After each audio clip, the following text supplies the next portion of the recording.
दोस्तों नमस्कार। उम्मीद है आप अच्छे होंगे। आप जो मेरे हाथ में कॉइन देख रहे हैं यह 1 रुपये का कॉइन है जो भरतनाट्यम मुद्रा थीम पर आधारित है। और इस तरह का कॉइन 2007 से लेकर के 2011 तक भारत के सभी मिंटों से इशू किए गए हैं। तो आज हम लोग इस एफएसएस 1 रुपये का कॉइन के बारे में जानकारी प्राप्त करेंगे। चलिए तो शुरू करते हैं समय न गवाते हुए। आप मेरे हाथ में यह कॉइन देख रहे हैं, यह 2007 का नोएडा मिंट का कॉइन है। और 2007 में भारत के चारों मिंट से इस तरह का 1 रुपये का कॉइन इशू किए गए थे। और इसी में बाकी जो 3 मिंट हैं उसमें से 1 मिंट का कॉइन कलेक्टेबल है। आइए देखते हैं उस कॉइन को जिसे हमें 2007 के मुद्रा थीम वाला कॉइन कलेक्ट करना चाहिए।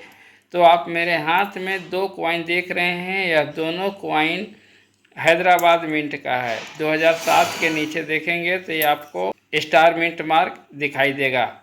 और स्टार मिंट का कॉइन जो है 2 वैरायटी में इशू किया गया था। अगर रिवर्स में देखेंगे यानी जिधर मुद्रा थीम बना हुआ है उस भाग में देखेंगे तो आपको 2 तरह के थंब देखने को मिलेगा।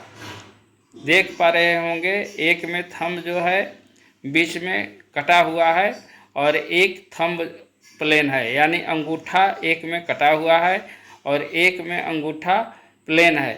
तो हैदराबाद मिंट का यह कॉइन जो थंब कटा हुआ है यानी ये वाला कॉइन ज़्यादा कलेक्टेबल है।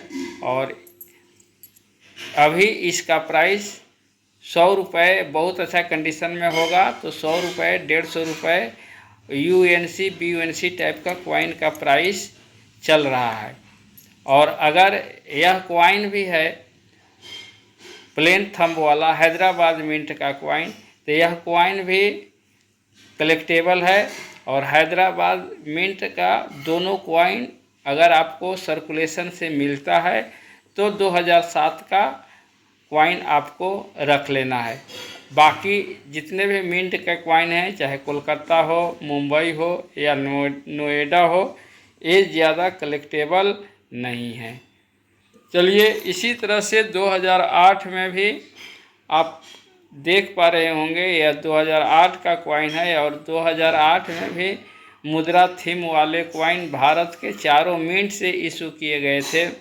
और इस कॉइन का प्राइस बहुत ज़्यादा नहीं होता है, चूँकि आपको सर्कुलेशन में आसानी से यह कॉइन प्राप्त हो जाएंगे। यानी अभी यह कॉमन कॉइन है और इस कॉइन का प्राइस बहुत अच्छा कंडीशन में होगा तो आपको 8 रुपये 10 रुपये पाउच में भी उपलब्ध हो सकता है।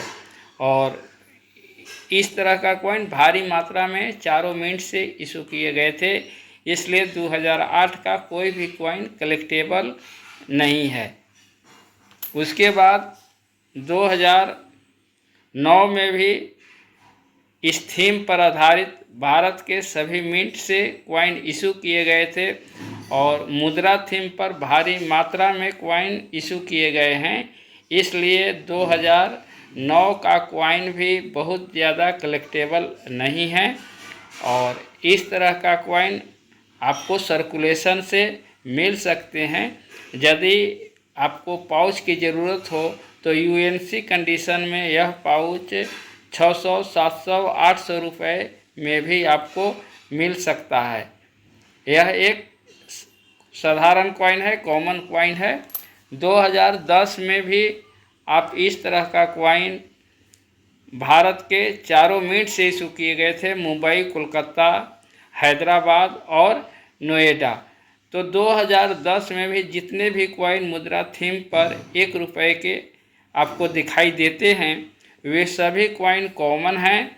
और इनका मैक्सिमम प्राइस वही 6 रुपये 7 रुपये पैकेट, यानी 100 कॉइन आपको 600 700 रुपये में मिल सकते हैं। इससे ज़्यादा प्राइस देना भी नहीं चाहिए। और यह सभी साधारण श्रेणी के कॉइन हैं।